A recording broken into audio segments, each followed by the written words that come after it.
Bonjour ou bonsoir à toutes et à tous, où que vous vous trouvez. Aujourd'hui pour ce nouveau webinaire, nous accueillons Sylvie Timmers, connectée depuis la Belgique et plus précisément de Bruxelles. Sylvie va nous présenter un nouveau sujet que nous n'avons pas encore eu l'occasion d'avoir en webinaire, la rue d'Hudson, un outil efficace dans l'accompagnement des personnes en transition de vie. Bonsoir Sylvie. Bonsoir Yotis et bonsoir à tous les synergiens. C'est un vrai plaisir d'être ici. J'ai l'habitude d'être souvent connectée au webinaire de Synergie, mais en général, on n'entend pas ma voix et on ne voit pas ma tête. Voilà. Merci beaucoup. Avec près de 3000 heures de coaching à ton actif, Sylvie, tu es coach professionnel certifié PCC par l'ICF, master trainer en PNL, formé à l'analyse transactionnelle, les neurosciences, la systémique et praticienne certifiée en hypnose et EFT, Emotional Freedom Technique. Tu es également formatrice et consultante en gestion du changement. Après plus de 20 années comme cadre dans des entreprises multinationales, tu t'es consacré depuis 2007 à ta passion, les relations humaines. Passionné par toutes les techniques de changement amenant à un changement profond au niveau identitaire, tu as créé un cabinet de coaching, Business and Soul, et une académie de PNL, Spiral Academy, affiliée à la NLP University de Robert Dills. Tu es aussi une des formatrices de l'école de coaching ACTP Leading et Coaching Academy. En tant que coach, tu proposes des interventions de coaching individuel, tant pour les dirigeants que pour les personnes en transition et du coaching d'équipe pour les organisations. Ayant vécu plusieurs transitions, ce que tu aimes le plus, c'est l'accompagnement des personnes en transition de vie qui doivent se réinventer. Tu es passionné par la PNL et le coaching génératif et somatique. Je te cite, parce que les vrais changements profonds ne se font pas seulement par la tête. Ton rêve, lors de la création de Business and Soul, était de remettre l'humain au cœur des organisations. Celui qui est à l'origine de la création de Spiral Academy est de permettre à chacun de devenir la meilleure version de lui-même, et celui qui la guide à la Leading and Coaching Academy est de former des coachs qui ont la présence et une posture juste dans l'accompagnement du changement. Et pour finir ta présentation, ta mission de vie est de permettre à chacun de réaliser ses rêves et son plein potentiel. Alors Sylvie, maintenant qu'on te connaît un tout petit peu mieux, que pourrais-tu rajouter pour que l'on puisse en savoir davantage sur toi? Je pourrais raconter beaucoup de choses, hein, parce que ça, c'est que l'aspect professionnel et il y a plein d'autres aspects, évidemment. Quand on parle au niveau identitaire, il y a plein de facettes. Si je parlais à des coachs qui aiment bien mettre les gens dans des petites boîtes, moi, j'aime pas tellement ça et je fais pas souvent de tests de personnalité, mais je dirais par exemple que on pourrait me dire qu'en MBTI, je suis ENFP, que en ProcessCom, je suis de base rebelle, que en Ennéagramme, je suis de type 7. Mais bon, tout ça, ce n'est jamais que des étiquettes qu'on se colle. Mes amis me voient comme quelqu'un de décalé, je vais dire ça comme ça. Je m'intéresse à plein de choses. Ils m'appellent Miss Bricola parce que j'aime faire des choses avec mes mains. J'adore coudre, par exemple. Voilà, c'est une des petites passions que j'ai. Ça me permet de me vider la tête et de faire autre chose. C'est très bien de faire de sa passion son métier, mais à ce moment-là, il n'y a plus de différence entre sa vie personnelle et sa vie privée. Donc, c'est important d'avoir aussi ses petites activités et son jardin secret. Mon mari m'appelle Zwitser Zackmes, ce qui veut dire couteau suisse, ce qui montre bien le côté polyvalent que je peux avoir. Voilà. Merci Sylvie, tu vas nous parler de la roue d'Hudson. Qu'est-ce qui t'a poussé à nous proposer ce sujet plutôt qu'un autre? Ben, en fait, la roue de Hudson, c'est une cartographie, donc c'est un bon résumé et qui est très utile pour les coachs. C'est aussi à la base une formation que je donne de 5 jours et qui est une formation de spécialisation. Donc peut-être que mon séminaire va être un petit peu technique. C'est vraiment destiné, c'est une belle cartographie qui reprend en fait, enfin qui peut reprendre toutes les autres techniques et donc chacun peut y trouver, ben voilà, où en est la personne que j'accompagne au niveau changement et quels sont les outils, les techniques et surtout la posture qui soit juste par rapport à la phase que vit la personne. Donc c'est un très bon résumé pour les gens qui font de l'accompagnement de changement. C'est pour ça que c'est un modèle que j'aime beaucoup. Merci beaucoup Sylvie, je t'invite à commencer ta présentation et pendant ce temps, moi, je m'éclipse, mais je reste connecté pour t'accompagner pendant ce webinaire. Merci beaucoup Yotis et merci à tous les synergiens. Alors j'ai été très touchée de voir que la pré-vidéo a été énormément vue et énormément commentée avec plus de 100 commentaires que j'ai lus vraiment attentivement. J'avais demandé qu'est-ce que ça évoque pour vous le changement, ça évoque quoi? Et j'ai eu des tas de réponses. Et ce qu'on peut voir, c'est que en fait, derrière le mot changement, chacun y met quelque chose et il y a plein de choses différentes. Il y a évidemment des aspects qui sont très émotionnels, comme plaisir ou peur ou risque, etc. D'autres qui ont des aspects émotionnels positifs, joie, vie, liberté, enthousiasme, etc. Et puis d'autres plutôt, ben voilà, tous les jours. En fait, le changement, effectivement, c'est partout, c'est tout le temps et c'est la vie. Donc voilà, c'était vraiment intéressant de voir ça. Alors quand on parle de changement, eh bien on peut avoir plein de modèles concernant le changement. Celui-ci en est un et ça n'est évidemment pas le seul. Mais moi j'aime bien faire référence en fait quand on parle en fait au coaché, à la personne qu'on accompagne ou la personne qui est en changement. On peut parler de cycle universel en fait et de quelque chose. J'aime bien ramener à des métaphores qui sont très très simples. Et dans ce cadre-là, il y a un modèle que personnellement j'aime beaucoup, qui vient de Chris et Tim Album, qui sont deux Américains qui ont aussi qui ont aussi une école de formation en PNL, et ils parlent de ce cycle universel en fait, et ils disent voilà, ils font une métaphore en fait avec le cycle de la nature, et donc on peut dire que eh bien, tout commence toujours par la création. La plante, enfin la graine germe, la plante grandit. Il y a toute une période de croissance, et puis on arrive à une période de maturité, qui peut être très complexe et tout. Et ça dure parfois assez longtemps. Mais à un certain moment, parce qu'il n'y a rien qui dure toujours, il va y avoir une période de turbulence. On le voit en début d'automne, les feuilles commencent à flétrir, à devenir jaunes, et on va commencer à avoir ces turbulences. Alors quand on voit le changement, nous aussi on peut voir ça comme ça. Il y a des périodes où voilà, je construis quelque chose et puis je commence peut-être à m'ennuyer dans mon travail, je commence peut-être à avoir à sentir qu'il y a quelque chose qui ne va pas. Certaines personnes réagissent à ce moment-là, mais elles ne sont pas nombreuses en fait. La plupart font soit un déni, soit essayent d'arranger à la marge des petites choses pour faire des adaptations de manière à ce que ça dure encore. Mais en fait, dans la nature, on voit que les turbulences ne font que s'accentuer et vont vers une notion de chaos. En fait, à un certain moment, la turbulence peut s'accentuer jusqu'à ce que, d'une manière ou d'une autre, même si je veux absolument garder les choses en l'état, ça craque. On voit ça particulièrement, par exemple, avec le burn-out, dont on parle beaucoup. Hein, donc, c'est vraiment une période de chaos, mais on peut avoir ça avec les crises, on peut voir ça au niveau individuel, mais aussi au niveau macroéconomique. Et donc, ce chaos va forcer à lâcher prise. Il y a un certain moment où il n'y a pas d'autre choix que de dire, bien, voilà, j'accepte que les choses ne sont plus là, et donc il va y avoir une période de lâcher prise. Ce qui est intéressant dans ce modèle et dans cette métaphore, c'est de voir que dans la nature, eh bien, ici, on y est maintenant. Au mois de novembre, les feuilles sont occupées à tomber, elles sont toutes jaunes, c'est magnifique. Et puis l'arbre a besoin de perdre toutes ses feuilles pour permettre la renaissance et la croissance pour le prochain cycle. Mais entre ces deux moments, il y a une longue période de latence. Tout l'hiver, tous les arbres n'ont plus une seule feuille sur eux. Et si on n'était pas intimement convaincu que la nature allait reprendre au printemps, eh bien on raserait toutes les forêts en disant tout est mort ici, il n'y a plus rien. Et donc cette période de latence qui on se trouve dans la nature est une magnifique métaphore en fait du changement. C'est une métaphore que personnellement j'utilise énormément quand j'accompagne les gens. Avant de rentrer vraiment dans la roue de Hudson et dans la théorie, je vais faire référence en fait à deux ou trois notions. Donc, comme je disais, c'est un séminaire de spécialisation.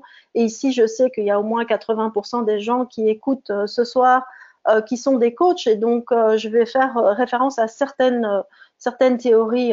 Bon, si vous les connaissez pas, vous trouverez certainement de quoi vous renseigner plus tard si ça vous intéresse. La première chose, c'est la notion de changement de type 1 et de changement de type 2. Donc, ce sont des références qui sont systémiques.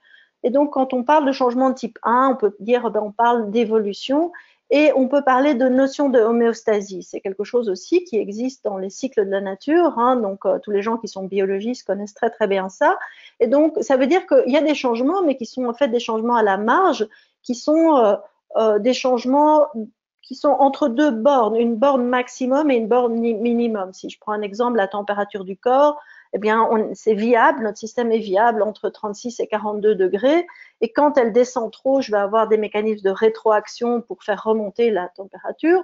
Et à l'inverse, quand la température monte trop, je vais avoir des mécanismes de rétroaction pour la faire redescendre dans ces deux bornes de viabilité, donc la sueur, etc. Et donc, en général, on maintient comme ça plus ou moins l'homéostasie. C'est quelque chose qui est systémique, c'est pas uniquement au niveau de l'individu, mais au niveau de tout le système, de toute la famille, etc.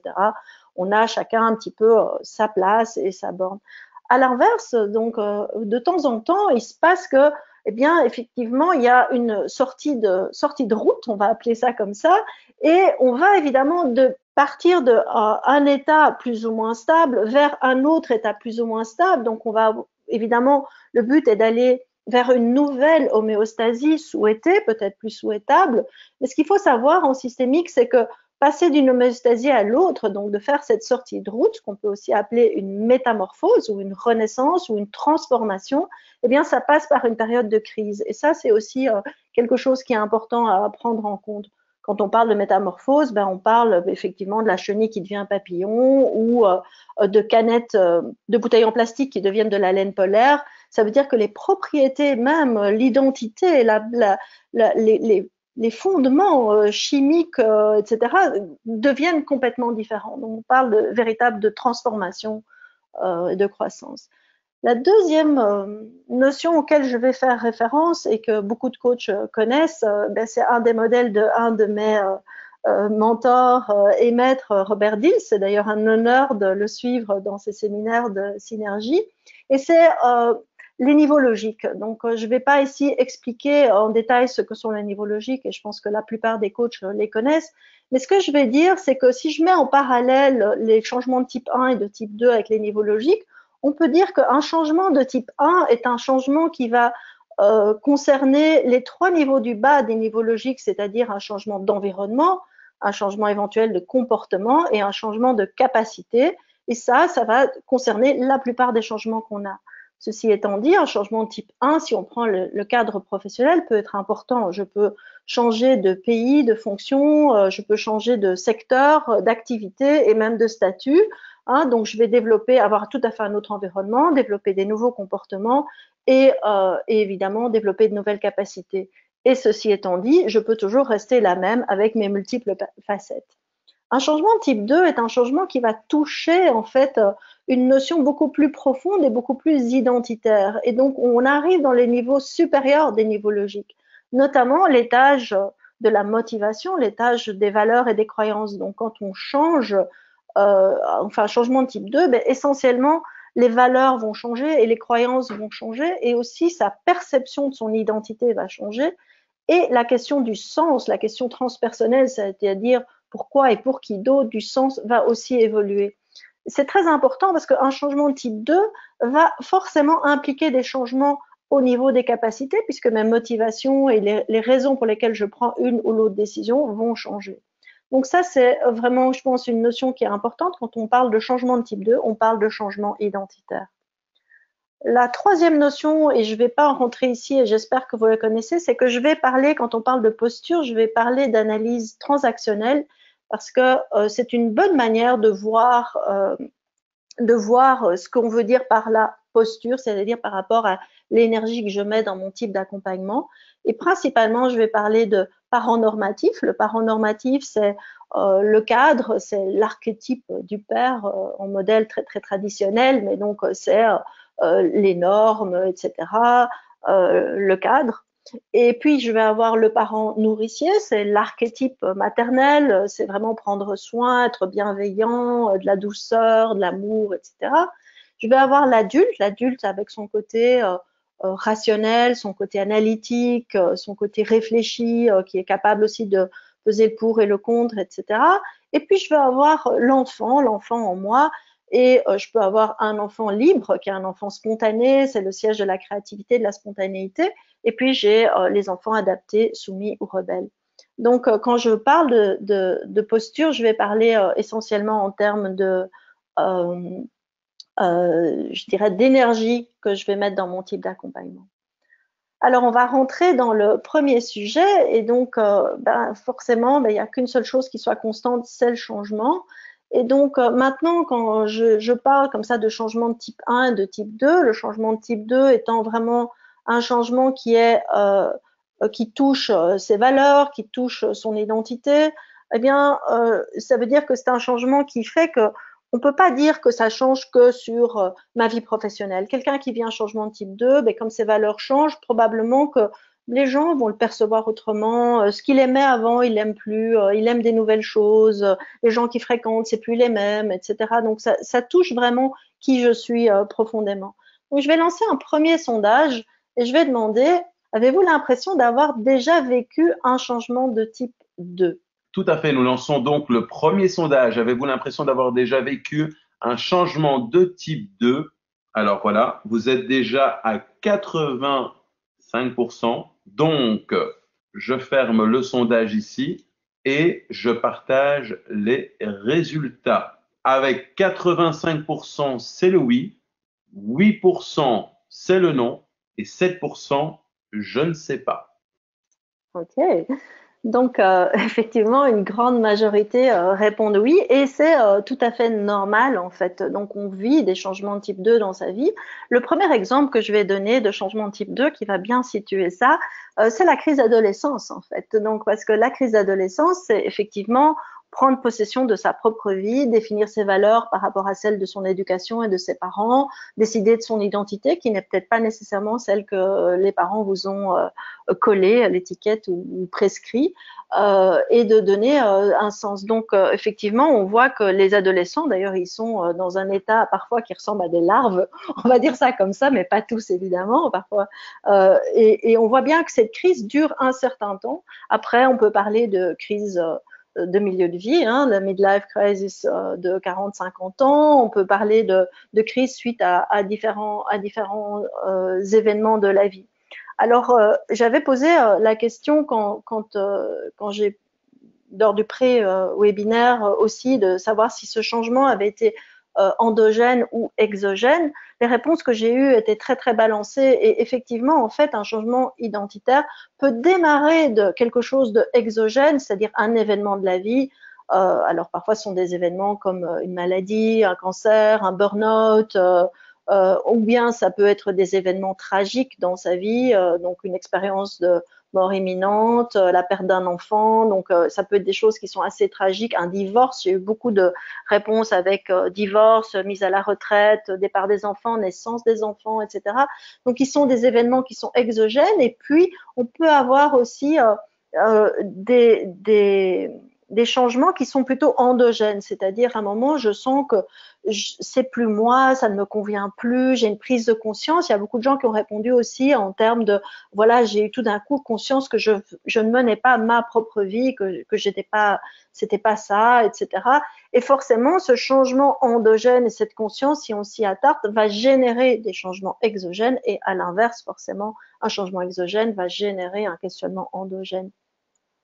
Alors, c'est le moment de commencer vraiment la notion et de présenter la roue de Hudson. Alors, ça peut paraître un peu complexe, mais parce qu'il y a 10 étapes à reconnaître. Si je présente de manière globale la roue de Hudson, ben, on commence par, en général, l'étape 1 qui est, ben voilà, comme je parlais, de la naissance, de définir un projet, puis la croissance, je vais mettre le projet en place, et puis je vais avoir cette espèce de maturité dont j'ai parlé au départ, donc de réaliser, rentabiliser le projet, et ça peut durer longtemps, donc on est là tout en haut de cette courbe à l'étape 3. Et il y a un moment, il va y avoir des turbulences, et puis peut-être un chaos, ou bien je vais prendre moi-même la décision d'arrêter ce projet et de démarrer un nouveau cycle. Hein, et donc, il va y avoir une rupture qui peut être soit subie, soit choisie, mais il y aura une rupture. Qui dit rupture dit deuil, parce que tout changement signifie qu'il y a la perte de quelque chose, sinon il n'y a pas de place. On ne peut pas toujours ajouter des cailloux dans son sac à dos. Il y a des moments où il va falloir enlever certaines choses. Et donc, on va avoir un processus de deuil dont je vais parler un petit peu. Et après le deuil, c'est peut-être un processus long, c'est pas parce que la case est tout près que ça que ça prend 2 séances de coaching et 3 semaines. Hein, donc ça peut être un processus vraiment très long. Mais en général, au bout d'un moment, après le deuil, il y a une acceptation qui se fait. Parfois pas, c'est vrai, mais enfin normalement il y a une acceptation qui se fait, qui dit bon ben voilà, c'est le moment de passer à une autre étape. Et donc là, on va avoir une forme de bilan. Ça veut dire que je vais retirer les apprentissages, qu'est-ce que j'ai appris de ça, je vais faire une forme de tri, qu'est-ce que je garde, enfin, comment est-ce que j'ai envie de définir mon futur, etc. Alors ici, dans ce modèle de la roue de Hudson, et c'est pour ça que je l'aime particulièrement, je l'apprécie particulièrement, c'est qu'on va voir qu'il y a au niveau du bilan un embranchement, et donc il y a deux trajets possibles, soit le trajet 7, hein, qui est changement type 1, eh bien voilà, je fais cette réflexion et je lance cette réflexion en disant qu'est-ce que je veux pour le futur, et je vais définir un nouveau projet, renaissance, croissance, etc. Et on est reparti. Et la plupart du temps, on fait des changements comme ça et on en fait plusieurs en parallèle. Je peux avoir un déménagement, en même temps changer de boulot, enfin voilà, avoir un enfant, etc. Et donc la plupart du temps dans la vie, on va avoir toute une série de projets et on continue avec plusieurs. Donc ici, on voit qu'un cycle, mais on en vit plusieurs en parallèle. Mais de temps en temps, en fait, il se passe que la personne n'arrive pas à rebondir, en fait. Elle n'arrive pas à définir le nouveau projet. Et donc, il y a une perte, non seulement pas une perte de quelque chose à l'extérieur de soi, mais une perte vraiment de repère, une perte d'identité. Et la personne va se dire, non, mais en fait, oui, j'ai toujours toutes ces compétences, mais vraiment, je me projette plus du tout là-dedans, je ne sais pas. Et donc, on va rentrer dans une forme de dépression, on peut appeler ça. C'est pas toujours marqué comme ça, mais en tous les cas de questionnement et de questionnement profond, avec parfois une dépression, et qu'on appelle une période de maturation, qu'on peut mettre en parallèle avec cette période de latence, comme ça, comme l'hiver pour la nature. Et donc, ça peut être très très long cette période de maturation, et c'est une période très difficile à vivre pour la personne et très difficile à accompagner pour le coach et difficile aussi pour l'entourage, parce que c'est vraiment on ne sait pas trop ce qui se passe pendant cette période. Il n'y a pas grand-chose qui se passe justement. Et à un certain moment, on va commencer à se dire, ok, j'accepte, donc j'accepte que c'est comme ça et que je ne suis pas celui que je pensais, ou je ne suis plus ça. Il va y avoir une redéfinition, une redéfinition de ses valeurs, une redéfinition de comment est-ce que je me vois, de ce que je veux faire de ma vie, etc. Et c'est ce qu'on appelle un changement de type 2. Donc, ça veut dire que là, c'est vraiment la chenille qui devient papillon, et forcément, sa vie de chenille, ça lui convient plus. Hein, et c'est très bien de redéfinir qui on est, mais ça veut dire aussi qu'il faut réinventer, vraiment réexplorer complètement le futur. Donc, ce que je faisais en tant que chenille, ça ne me convient plus en tant que papillon, et donc il va y avoir une période qui peut être assez difficile, avec beaucoup de doutes et parfois un optimisme béat aussi, euh, vers une nouvelle définition de projet, et je repars pour un cycle. Donc, je dirais que dans la roue de Hudson, ce que j'aime particulièrement, c'est qu'il y a vraiment un trajet court et un trajet long, sans définir que ça c'est 3 mois et ça c'est 3 ans nécessairement, mais c'est pas rare qu'un changement de type 2 prenne plusieurs années. Donc, on parle en général de cycles plutôt de 2-3 ans, alors que dans un changement de type 1, ça peut être de quelques mois. Donc, le type d'accompagnement et la durée va être complètement différente.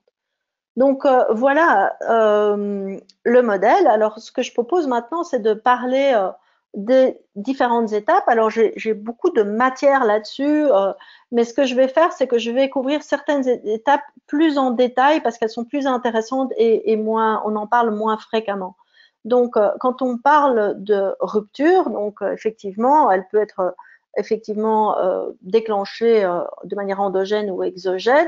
Et la rupture, c'est en fait un état qui est bref. Donc, à un moment, c'est cassé, c'est plus là, etc. Et donc, ici, dans les slides, il y a beaucoup d'informations et je vous laisserai les lire après. Vous les recevrez, vous recevrez une copie de ces slides grâce à notre ami Yotis et Synergie. Hein, mais donc, c'est facile à reconnaître parce que c'est un choc. Et ce qui est surprenant dans la rupture, c'est que même si on sait tous qu'il n'y a rien qui dure toujours et que forcément, même si je suis dans un équilibre parfait, ça ne va pas durer, eh bien, au moment de la rupture, on est quand même vraiment surpris. Pourquoi moi? C'est pas moi, je comprends pas, etc. Alors, la posture, donc la deuxième colonne, c'est que j'ai mis quelle est la posture, les outils, etc. Qu'est-ce qu'on fait en tant que coach? Au niveau posture, eh bien, on va mettre beaucoup de parents nourriciers. Ça veut dire beaucoup d'accueil, beaucoup de douceur, etc. Parce qu'il va y avoir beaucoup d'émotions. Et on va mettre un petit peu de parents normatifs aussi. C'est-à-dire qu'il faut cadrer. Parfois, la personne est en totale perte de rationalité, etc. Et donc de vérifier les risques. Donc je donne un exemple. À un moment, je travaillais dans une grosse société qui faisait de lot placement et un des produits qu'ils avaient, c'était de faire de l'accueil. Donc les gens se faisaient licencier et tout de suite après, dans la salle à côté, ils voyaient le coach qui allait les accompagner. Donc, eh bien, donc forcément, c'était très émotionnel. Et une des choses qu'on vérifie, c'est est-ce que la personne, il y a quelqu'un chez lui, est-ce qu'il est capable de conduire, est-ce que, enfin voilà. Donc ça, c'est vraiment du parent normatif. Donc on va rassurer, etc. Et qu'est-ce qu'on fait? Ben, on va vérifier effectivement que la personne ne va pas se mettre en danger, qu'il y a d'autres piliers, etc. Et vérifier la sécurité et accueillir l'émotion. Et c'est tout ce qu'on fait. L'étape suivante après, parce que l'étape de la rupture, elle est brève en fait. Directement après, on va arriver dans cette phase de deuil. Hein, donc le deuil, alors on ne parle pas seulement évidemment de perte d'être cher, même si évidemment on fait souvent référence aux travaux d'Elisabeth Kubler-Ross qui a travaillé là-dessus. Hein, et donc dans le deuil, il y a vraiment tout un accompagnement émotionnel que beaucoup de coachs connaissent et aussi beaucoup de psy, hein, parce que ça dépend. Et puis de toute façon, on vit tous des deuils.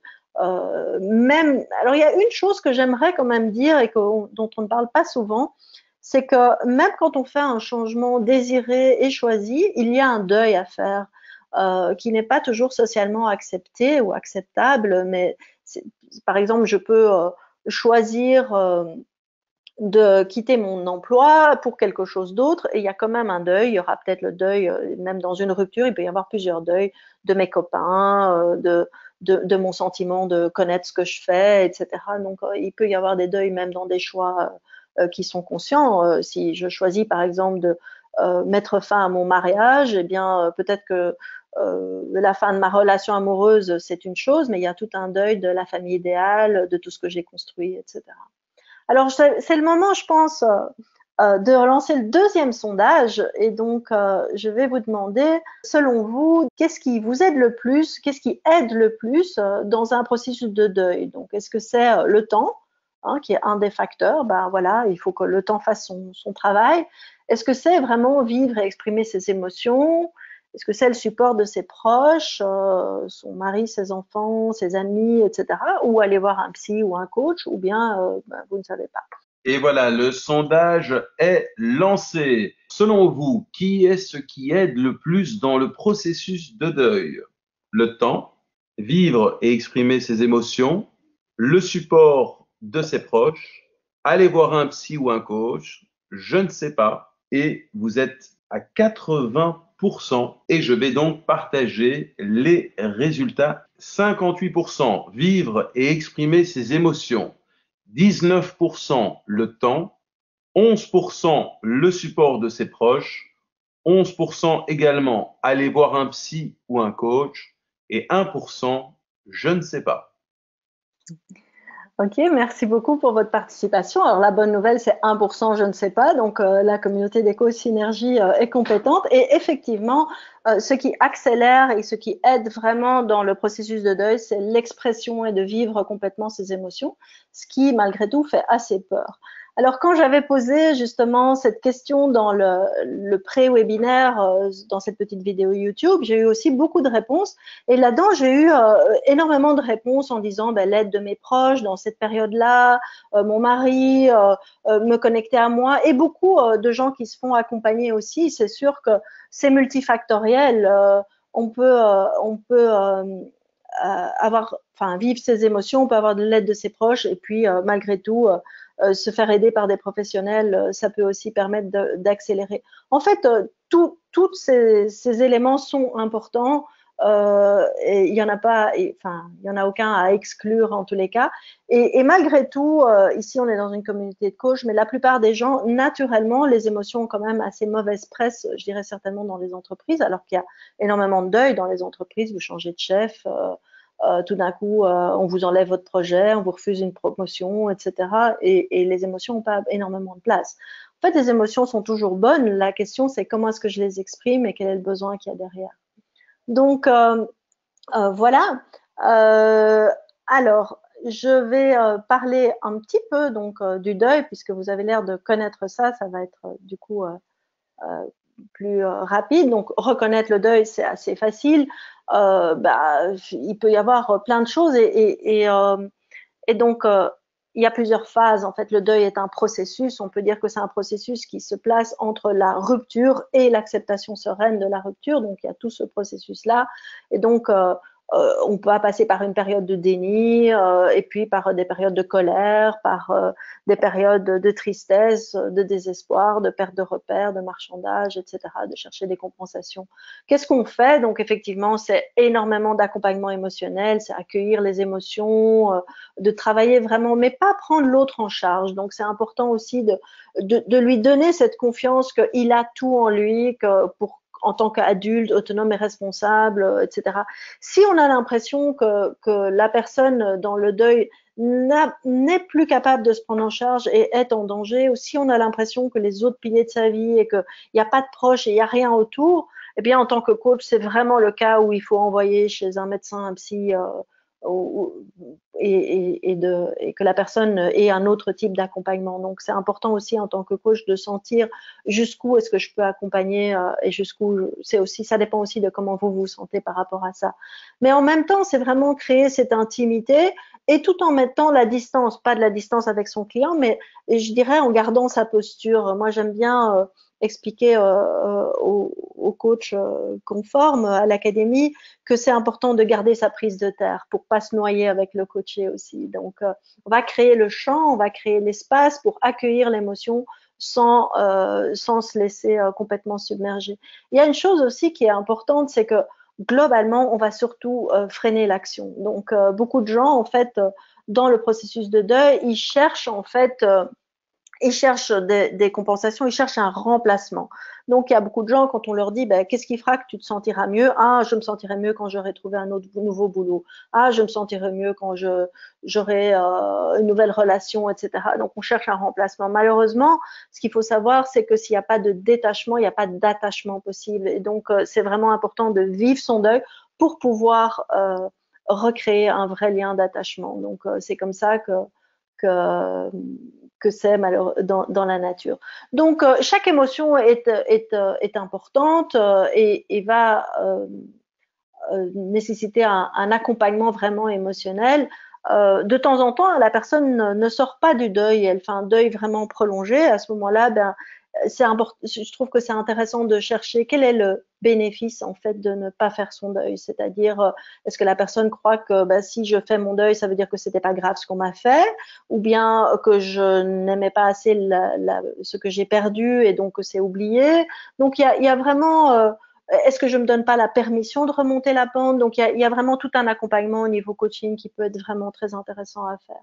Ici, je vous mets la courbe du deuil, mais je ne vais pas la couvrir parce que c'est pas vraiment l'objet du webinaire. C'est vraiment le changement de manière générale. Mais ce qui est important, c'est de savoir que pendant toute cette période de vallée des larmes, toute cette période de descente, en fait, dans ce champ émotionnel, il y a une forme de résistance. Donc, en tant que coach, c'est vraiment important de freiner le passage à l'action parce que beaucoup de gens vont dire tiens, mais tu as perdu ton boulot, mais voilà, regarde, tu connais un tel, tu connais un tel, tu connais un tel, je connais, va le voir, etc.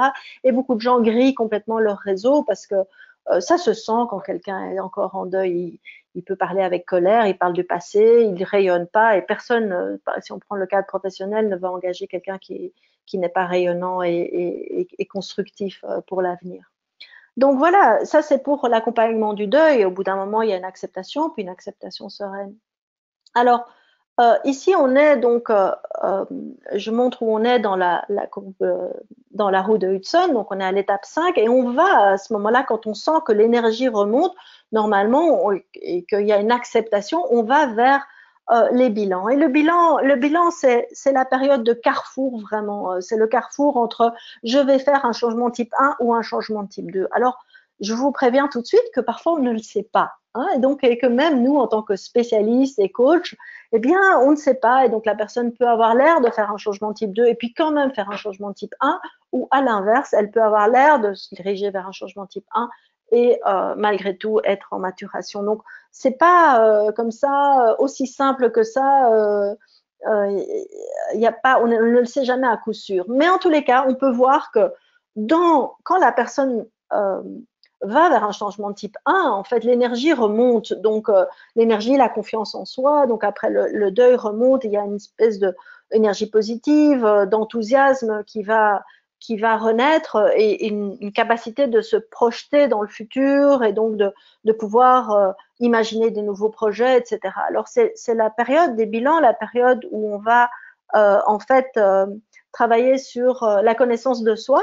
Donc, qui suis-je et c'est vraiment important de travailler cette connaissance de soi de manière à définir un projet qui nous convienne vraiment. Donc, on peut faire des tas de sortes de bilans et je dirais que quand on va vers un changement type 1, la personne, elle s'approprie son bilan, elle dit « Ah ben oui, ça c'est vrai, tiens, c'est intéressant, je pourrais aussi faire ça, etc. » Voilà.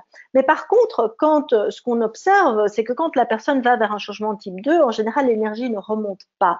Donc, il y a de l'inquiétude, l'anxiété, la personne se dit « Mais qu'est-ce que je vais devenir? Je me vois nulle part, je me sens dépassée, je ne vaux plus rien, personne va s'intéresser à moi, je me sens complètement coincée, il y a beaucoup de culpabilité et ça peut durer des mois. Donc, la personne, il y a deux possibilités. Soit elle se reconnaît pas du tout dans les postes à pourvoir, s'il s'agit d'un changement professionnel, soit elle se sabote. Donc, j'ai eu aussi beaucoup de gens qui avaient beaucoup d'enfants adaptés, justement, et qui disaient, ah oui, oui, je vais postuler, etc.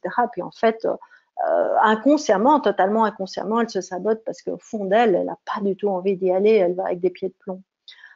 Donc, c'est important de reconnaître ça. Alors, ça ressemble en fait à quelqu'un qui sort pas du deuil et c'est important de savoir, tiens, mais comment est-ce que je peux reconnaître ça et je vais en parler tout de suite. Donc, ça veut dire que quand la personne en fait reste dans cette énergie basse du deuil, mais que ce n'est plus le deuil, mais une période de maturation, il y a une manière très simple de reconnaître ça, c'est que si on lui redonnait ce qu'elle a perdu, donc, si on lui disait, ben voilà, tu retrouves ton poste de directeur financier avec ta grosse voiture, tes collègues, ton boulot, etc., on te redonne tout ça, eh bien, son énergie remonte pas plus. Donc, on voit que, en fait, cet état, je dirais, émotionnel très bas, un peu léthargique comme ça, n'est pas lié à la perte, mais est lié à la perte de repères, en fait, la perte d'identité. Et donc, c'est vraiment l'estime de soi qui est touchée. Je ne sais plus qui je suis, j'ai l'impression que je ne vaux rien.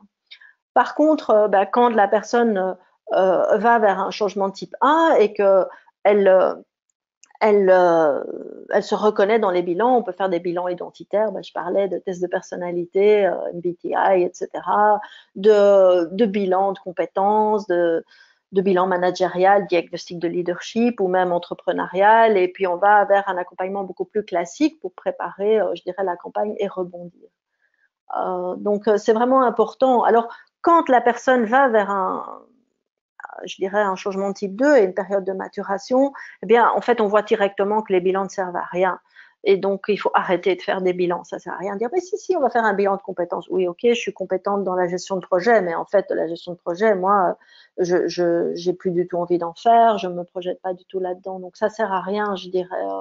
On va vers un tout autre type d'accompagnement. Donc, avant de parler de la maturation, je vais brièvement parler du changement de type 1. Donc, changement de type 1, là, on rentre dans un accompagnement qui est assez classique. Hein, donc, on est face à quelqu'un qui est enthousiaste, qui se sent aller de l'avant, qui reconnaît les opportunités, qui accepte et tout ça, j'y crois, etc. Le type d'accompagnement, ça va être aussi pas mal d'adultes, hein, donc parce que accepter ces bilans, c'est de l'analyse, donc c'est vraiment un côté beaucoup très rationnel. Il va toujours y avoir du parent nourricier parce qu'on est toujours dans l'accueil de son coaché, qui sort quand même d'une crise, il n'est pas tout à fait sûr de lui, etc. On va commencer à stimuler aussi l'enfant libre pour avoir de la créativité, pour oser rêver et pour oser se lancer.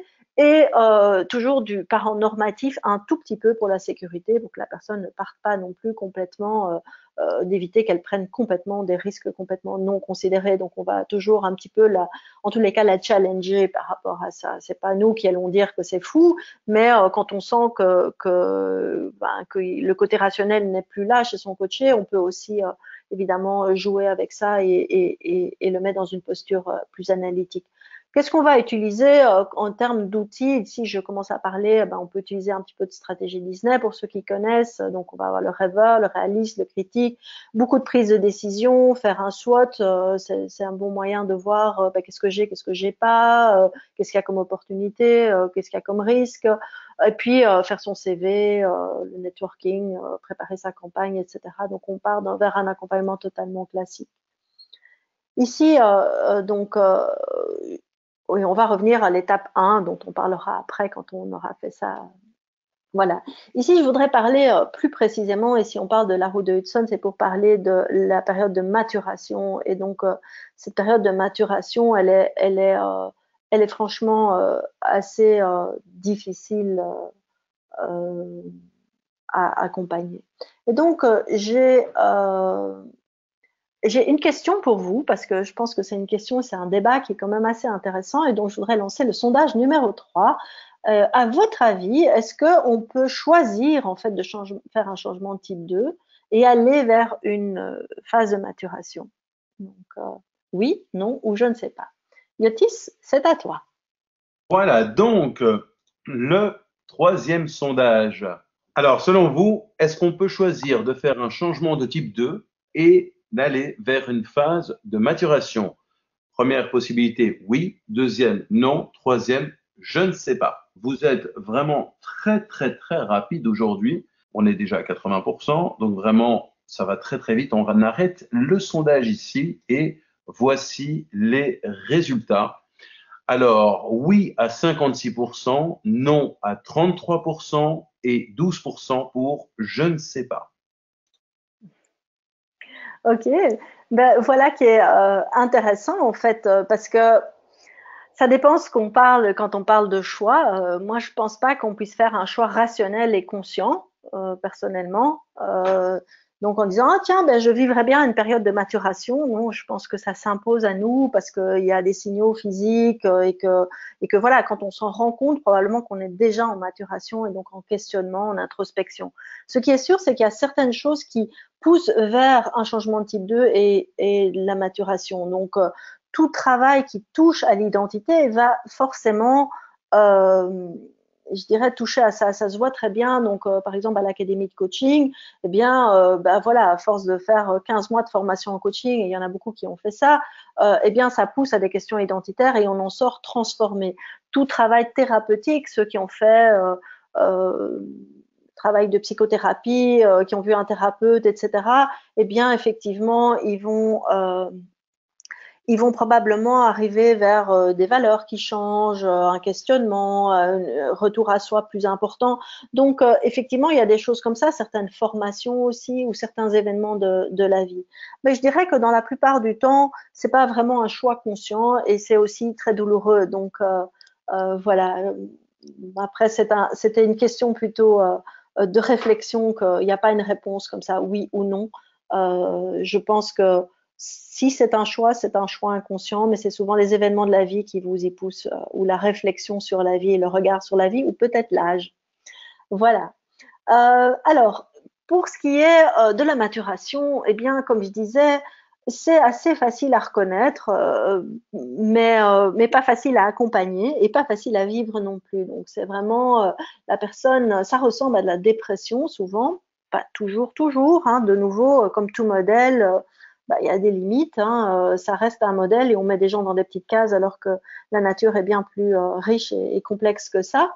Donc, mais on va avoir, je suis dans le trou, je vois pas le bout du tunnel, faudrait que je m'y mette, j'y arrive pas, la personne s'isole, elle a un rythme complètement ralenti, elle est peu disponible, la léthargie et tout. On reconnaît bien les adolescents d'ailleurs là-dedans. Hein. Il peut y avoir aussi de la nostalgie pour le temps où la personne avait de l'énergie et donc effectivement, par exemple, si on parle de burn-out, le burn-out est une période de maturation, mais toutes les périodes de maturation ne sont pas des burn-out. Donc je dirais que le burn-out pousse en tous les cas à la maturation ou est induit par une période de maturation. Donc ça, c'est de nouveau le côté de la poule et l'œuf, où est-ce que ça commence. Mais on peut aussi avoir quelque chose qui se fait en sourdine pendant longtemps, de questionnement identitaire et puis qui va mener peut-être à un moment à une période de crise. Au niveau posture, donc surtout quand on a quelqu'un qui est vraiment en période de léthargie comme ça, on va donner énormément en fait de parents nourriciers. On va devenir ce qu'on appelle un, un ange gardien ou un sponsor. Robert Dills parle de sponsoring au niveau identitaire. Le mot en français pas très bien choisi, je trouve. Mais donc ça veut dire qu'on est quelqu'un qui croit dans l'autre. On va lui dire tout le temps je te vois, je vois que tu existes, tu as quelque chose, etc. Je crois en toi. Et ça c'est le plus beau cadeau qu'on puisse faire, qu'on soit d'ailleurs coach ou qu'on soit ami de quelqu'un qui est là-dedans. On va toujours mettre un peu de parents normatifs, toujours pour la sécurité, hein, notamment la période de maturation. Eh bien, on est parti pour longtemps. Hein. C'est pas que la semaine prochaine ça va aller mieux. Et donc il y a une réalité, parfois une réalité financière. De temps en temps, les personnes sont beaucoup trop angoissées par rapport à la réalité, et de temps en temps, elles le sont peut-être pas assez. Donc il y a des gens qui sont obligés en fait de faire un changement type 1 alors qu'ils sont en maturation. Quand c'est le cas, il faut pousser vers enfin pousser, c'est pas à nous de pousser, mais en tous les cas, il vaut mieux qu'ils fassent un choix qui soit pas trop exigeant ni d'un point de vue temps, ni d'un point de vue responsabilité et engagement. On va vraiment accueillir de nouveau les émotions, un petit peu rassurer. Et c'est certainement ici, je dirais, dans ce qu'on fait, donc on va parler de vraiment de présence. Donc on fait pas grand-chose, on est vraiment dans la présence. Et c'est certainement ici que ça vaut la peine de parler de la roue de Hudson et d'expliquer le modèle. Moi, je suis pas trop pour l'explication des modèles parce qu'on est dans un accompagnement émotionnel et dès qu'on monte un modèle, on est dans du rationnel. Et donc, par exemple, j'aime pas montrer la courbe du deuil pendant le deuil, je préfère en parler. Mais ici, je trouve que quand on montre à quelqu'un qui est en maturation, voilà ce qui se passe, il est là en disant, ah, je ne suis pas complètement foutu et anormal, c'est quelque chose qui fait partie de la vie et tout. Et donc, c'est très rassurant. La chose qui marche le mieux, c'est vraiment d'utiliser des métaphores. Donc, la culture intensive, on met le terrain en jachère pendant une année. La gestation, tant que le bébé et que n'est pas mûr, ça sert à rien d'essayer de le faire naître prématurément. L'hiver dans la nature, les graines dans le sol, on ne sait pas ce qui va pousser, etc. Donc, utiliser vraiment la chenille qui rentre dans un cocon pour devenir papillon. Donc, d'utiliser des métaphores, c'est beaucoup, beaucoup, beaucoup plus utile que de dire ah ben vous êtes léthargique, eh bien vous inquiétez pas, ça va durer encore quelques mois, mais un jour ça remontera. Donc voilà, on va encourager les gens à faire des activités ressources, des choses à se renouer avec leurs proches, avec leur enfant intérieur, avec la nature, faire des activités artistiques, éventuellement, mais des choses qui sont pas trop exigeantes. Donc des promenades dans la nature, mais pas un jogging et de dire je vais faire un marathon. Faire des formations, c'est intéressant, mais plutôt dans des choses qui sont pas absolument nécessaires et utiles rationnellement. Donc, il vaut mieux faire des cours de poterie que de faire des cours de web design ou de néerlandais. Enfin, je veux dire, c'est vraiment de plutôt de se nourrir vraiment. Alors la personne petit à petit c'est toujours ce sponsorat au niveau identitaire et petit à petit elle va commencer à se reconnecter à elle, je dirais, et à s'accepter. En fait, il s'agit d'un processus où on va réapprivoiser qui on est, son enfant intérieur. Une des choses qui est intéressante, c'est de commencer à faire des petits carnets de passion, de dire tous les jours des petits plaisirs, tout ce qui est psychologie positive et tout ça, ça marche assez bien. Par contre, quand la personne est complètement dans le fond du trou, lui dire ah ben va faire un cycle de MBSR, ça peut être difficile. Par contre, si déjà elle est là-dedans, ça peut marcher bien. Donc certaines personnes vont faire du yoga. Ce qui marche bien aussi, c'est le massage, le shiatsu, tout ce qui est vraiment prendre soin de soi. Il faut que la personne trouve vraiment ce qui lui convient, mais qu'elle prenne du temps pour se redécouvrir et se reconnecter à soi. Voilà. Et donc on peut aussi faire tout un travail de rendre effectivement ce qui n'est pas à moi. Il y a beaucoup de cas où on va avoir un accompagnement pluridisciplinaire, et notamment c'est le cas dans le burn-out. Hein, donc, il y a souvent un un psy qui est un médecin, etc. Et parfois, comme le processus est long, et c'est un des gros problèmes de l'accompagnement, c'est que pour finir, ça coûte cher l'accompagnement et la personne est souvent totalement déconnectée, je dirais, de sa réalité professionnelle. Donc parfois, la personne arrête l'accompagnement du coach, est suivie par un psy et reprend après. Donc il y a différents cas de figure qui sont possibles. Voilà. Donc, après cette période de phase de maturation assez longue, il va commencer à y avoir une nouvelle naissance, une acceptation de qui on est et on va vers un changement de type 2. Ce que je dirais dans cette période de changement de type 2, c'est que il y a beaucoup d'oscillations en fait à ce moment-là. Donc c'est pas que tout d'un coup, ah ça y est, mon œuf est craqué, je suis Batman et je sais qui je suis. Non, il va y avoir toujours des moments d'espoir et de désespoir, avec une tentation parfois de revenir à un changement type 1. Si le coaché veut faire ça, eh c'est que c'est bien, c'est que c'est pas mûr et que c'est pas le bon moment. Donc nous, on n'est pas là pour dire ah non non non, faites surtout un changement type 2, vous n'allez pas perdre votre temps, etc. Non, y a rien qui peut nous dire qu'un changement de type 2 est meilleur qu'un changement de type 1 pour la personne et parfois on fait encore un petit cycle comme ça, un changement de type 1 pour dire ah ben oui, je le savais, mais effectivement, voilà. Mais donc, quand on arrive dans le changement de type 2, la personne reprend confiance un petit peu, elle commence à voir le bout du tunnel, elle ne sait pas trop comment y arriver, elle dit ah mais je pourrais faire quelque chose de complètement différent, voilà.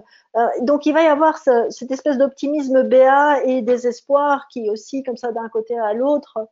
Dans la posture, on va toujours voilà, mettre un petit peu de cadre dans le processus, hein, et beaucoup toujours de parents nourriciers, et on va commencer en fait à activer l'enfant libre, donc aider la personne à se reconnecter, à exprimer ses rêves, etc.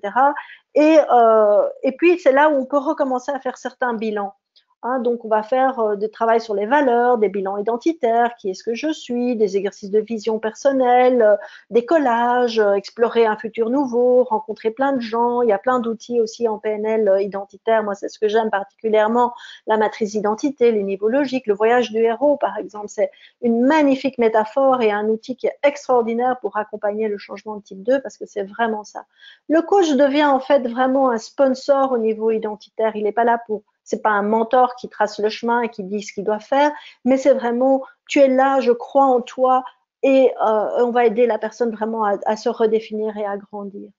Donc je voudrais demander, je vais lancer le dernier sondage. Je sais que le temps passe et passe assez vite. Donc, quatrième et dernier sondage. Et en tant que coach, dans quel type d'accompagnement vous sentez-vous le plus à l'aise? Accompagnement des émotions, bilan compétences personnalité, coaching identitaire, stimuler la créativité ou alors définition du projet, business, plan, etc. etc. Voilà, 80%. On va arrêter le sondage. Je ferme le sondage ici et voici les résultats. Alors, avec 38% accompagnement des émotions, 25% coaching identitaire, 15% stimuler la créativité, 13% bilan compétences personnalité et 9% définition du projet, business plan, etc. Alors, qu'est-ce que tu en penses, Sylvie, de ces réponses, justement, toi qui étais curieuse? Je suis déjà très contente qu'il y ait 38% qui soient à l'aise avec les émotions parce que voilà, c'est certainement extrêmement important.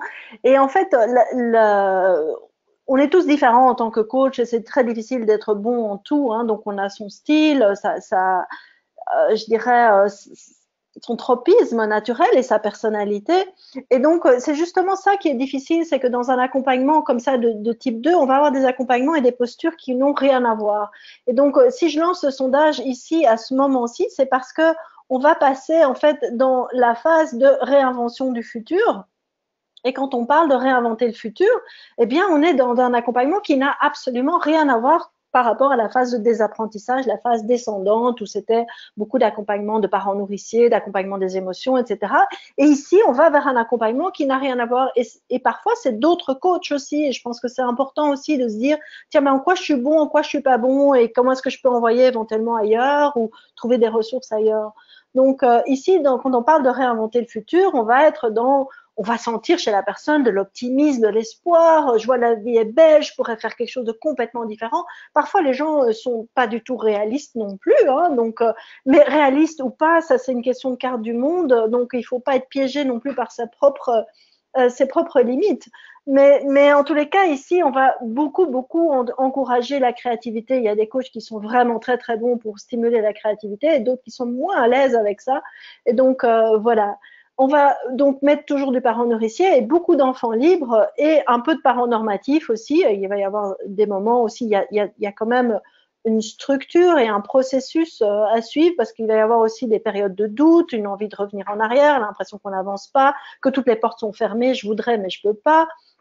Donc, on va utiliser des outils de créativité, de brainstorming, stratégie Disney, des groupes de co-développement. C'est très chouette de travailler ça en groupe aussi. Aussi des processus de prise de décision, le pack aventure. Enfin, il peut y avoir plein de choses qu'on peut faire à ce moment-là et c'est tout à fait un autre style d'accompagnement.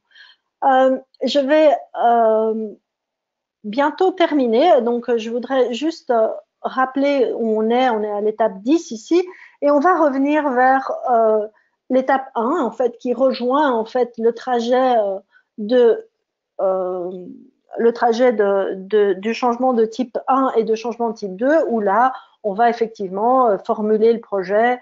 Et je ne vais pas couvrir parce que le temps passe, on est déjà à 1 heure ici, euh, mais c'est facile de reconnaître ça. Donc, au niveau accompagnement, on est dans un accompagnement de nouveau qui est beaucoup plus classique.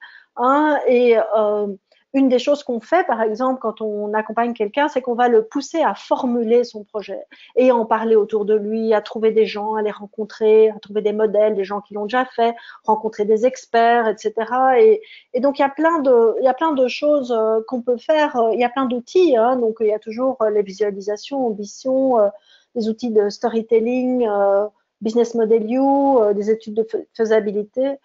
Et puis, pour l'étape suivante, c'est encore un accompagnement plus spécifique, donc un peu plus cadrant, donc d'étudier vraiment le projet. Il y a des coachs qui sont tout à fait spécialisés là-dedans. Parfois, c'est intéressant aussi d'envoyer chez des gens qui font vraiment de l'accompagnement plus concret, donc de création de business plan, de définir les étapes, etc.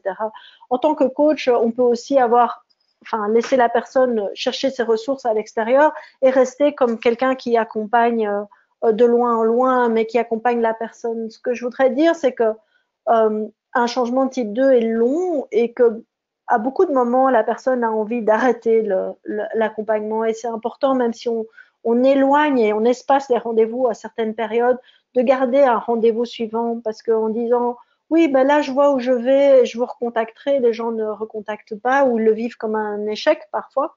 Et donc, c'est bien quand on reste un sponsor pour son coaché, on reste comme quelqu'un, une figure de référence, il vous donne des nouvelles, etc. Même si c'est pas vous qui accompagnez cette période-ci. Et puis, il y a des coachs qui sont très spécialisés, qui sont vraiment très bons là-dedans, dans l'étude. Et puis, dernière, donc dans cette période-ci, on va voir si le plan est réaliste, il est concret, etc. Et ensuite, on va aller vers vraiment le lancement et la rentabilité du projet.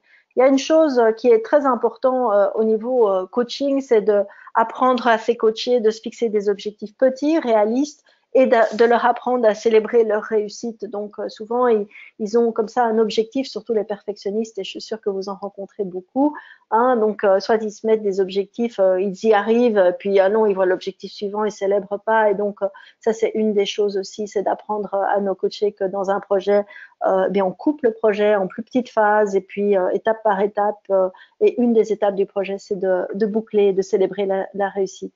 On apprend aussi dans ces phases-là à son coaché de devenir son propre coach. Personnellement, je suis fan de ce qu'on appelle le coaching génératif. Et pour finir, c'est apprendre aussi à son coaché d'avoir un regard méta, de se mettre dans les bonnes conditions et d'avoir cette attitude coach comme une philosophie de vie.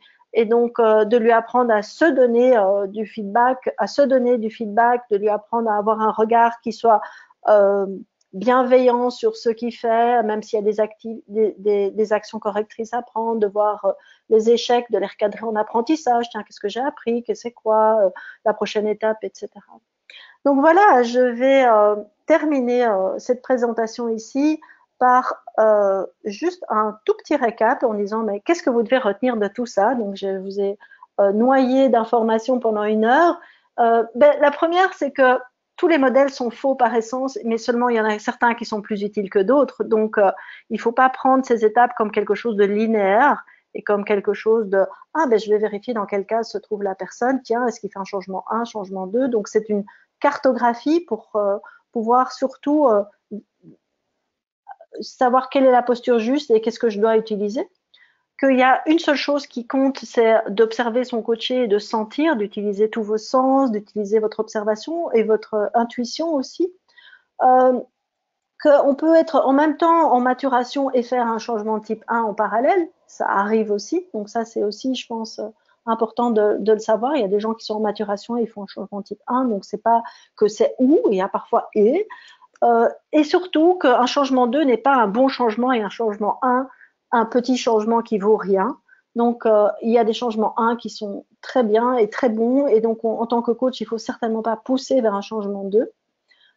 Il faut certainement pas vouloir plus que son coaché la résolution et le type de changement. Et donc, ça, c'est aussi important. Ce qui compte et ce que j'espère que vous allez retenir, c'est que il y a différentes phases et donc il y a différentes postures et que ce qui est important, c'est d'avoir la posture juste par rapport à la phase.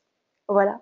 Et la dernière chose, mais là, vous m'avez vraiment rassuré, c'est qu'il n'y a pas de changement sans émotion, mais la bonne nouvelle, c'est que les coachs synergiens sont à l'aise avec les émotions. Voilà.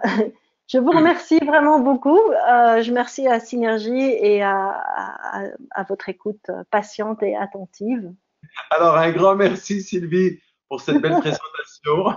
Alors, j'aimerais également remercier Nathalie Blin qui a répondu à toutes vos questions techniques.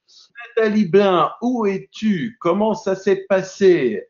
Où est-elle, Nathalie? Je suis là. Alors, Nathalie est l'une des ambassadrices de l'ICF Synergie au Québec et elle est également membre de l'ICF Québec. Alors, Nathalie, comment ça s'est passé? Ça s'est très bien passé. Beaucoup d'interactions. Et vraiment une immense gratitude pour toi, Sylvie. Les gens ont beaucoup apprécié.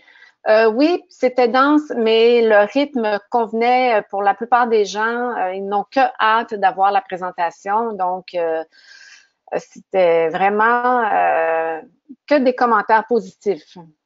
Oui, Vraiment. on a par exemple Bénédicte qui dit le rythme va très très bien, ça va suffisamment vite et c'est très riche, merci. Donc voilà, moi je me suis dit à un moment, allez, je ne vais pas oser la couper, elle va assez vite, elle arrive bien à gérer, mais les gens étaient vraiment très curieux et je peux te dire que il y avait une question à un moment sur faut-il, alors c'est de la part de, je pense, Elsa et Jill qui ont demandé, est-ce que vous expliquez le modèle de la roue d'Hudson à vos clients? Mais c'est une très bonne question en fait. Je, je, je l'explique que quand la personne est en maturation et elle est perdue et elle se sent vraiment, elle a l'impression qu'il n'y a pas de futur et que c'est complètement anormal.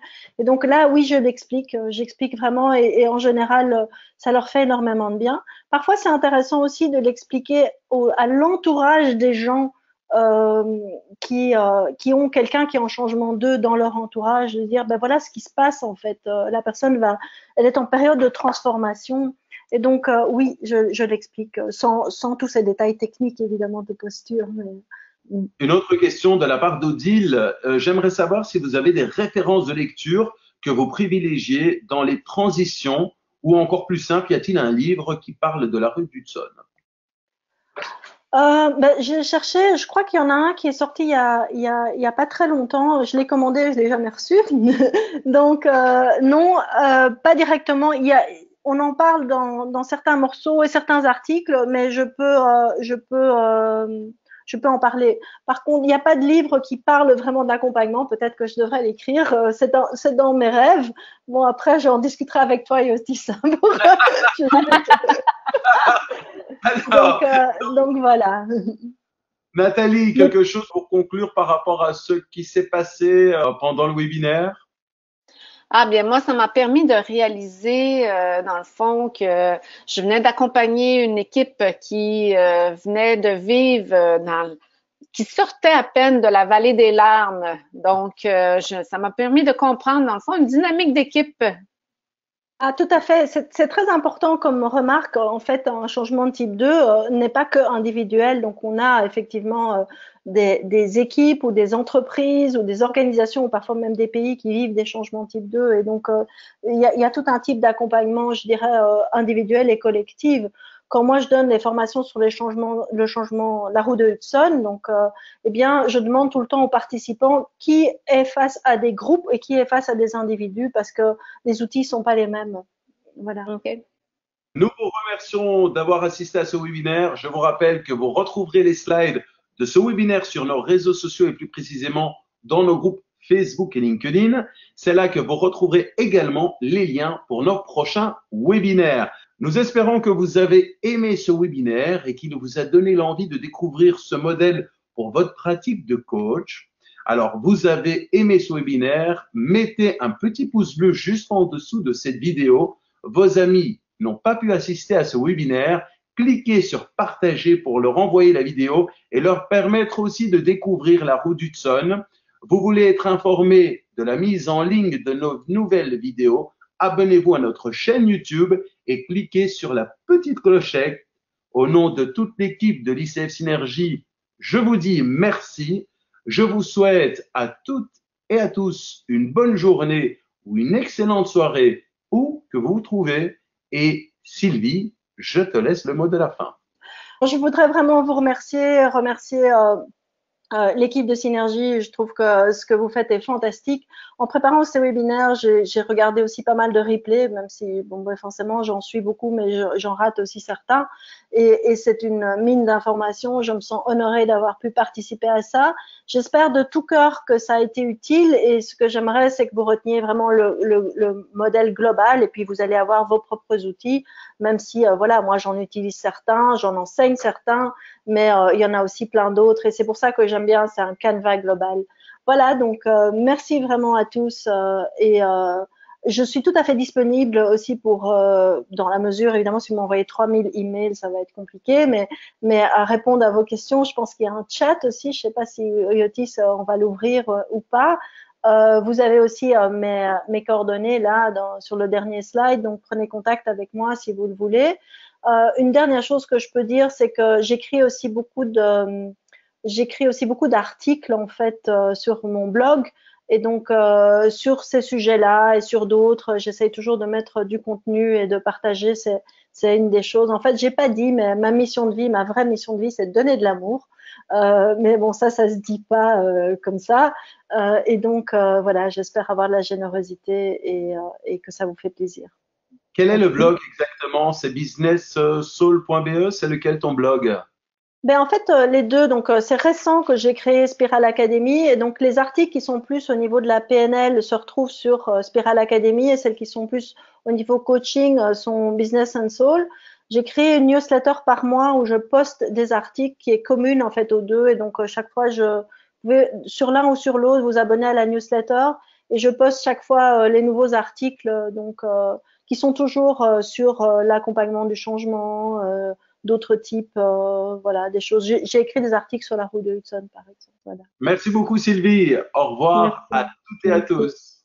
Au revoir à tous. Au revoir. Au revoir, merci.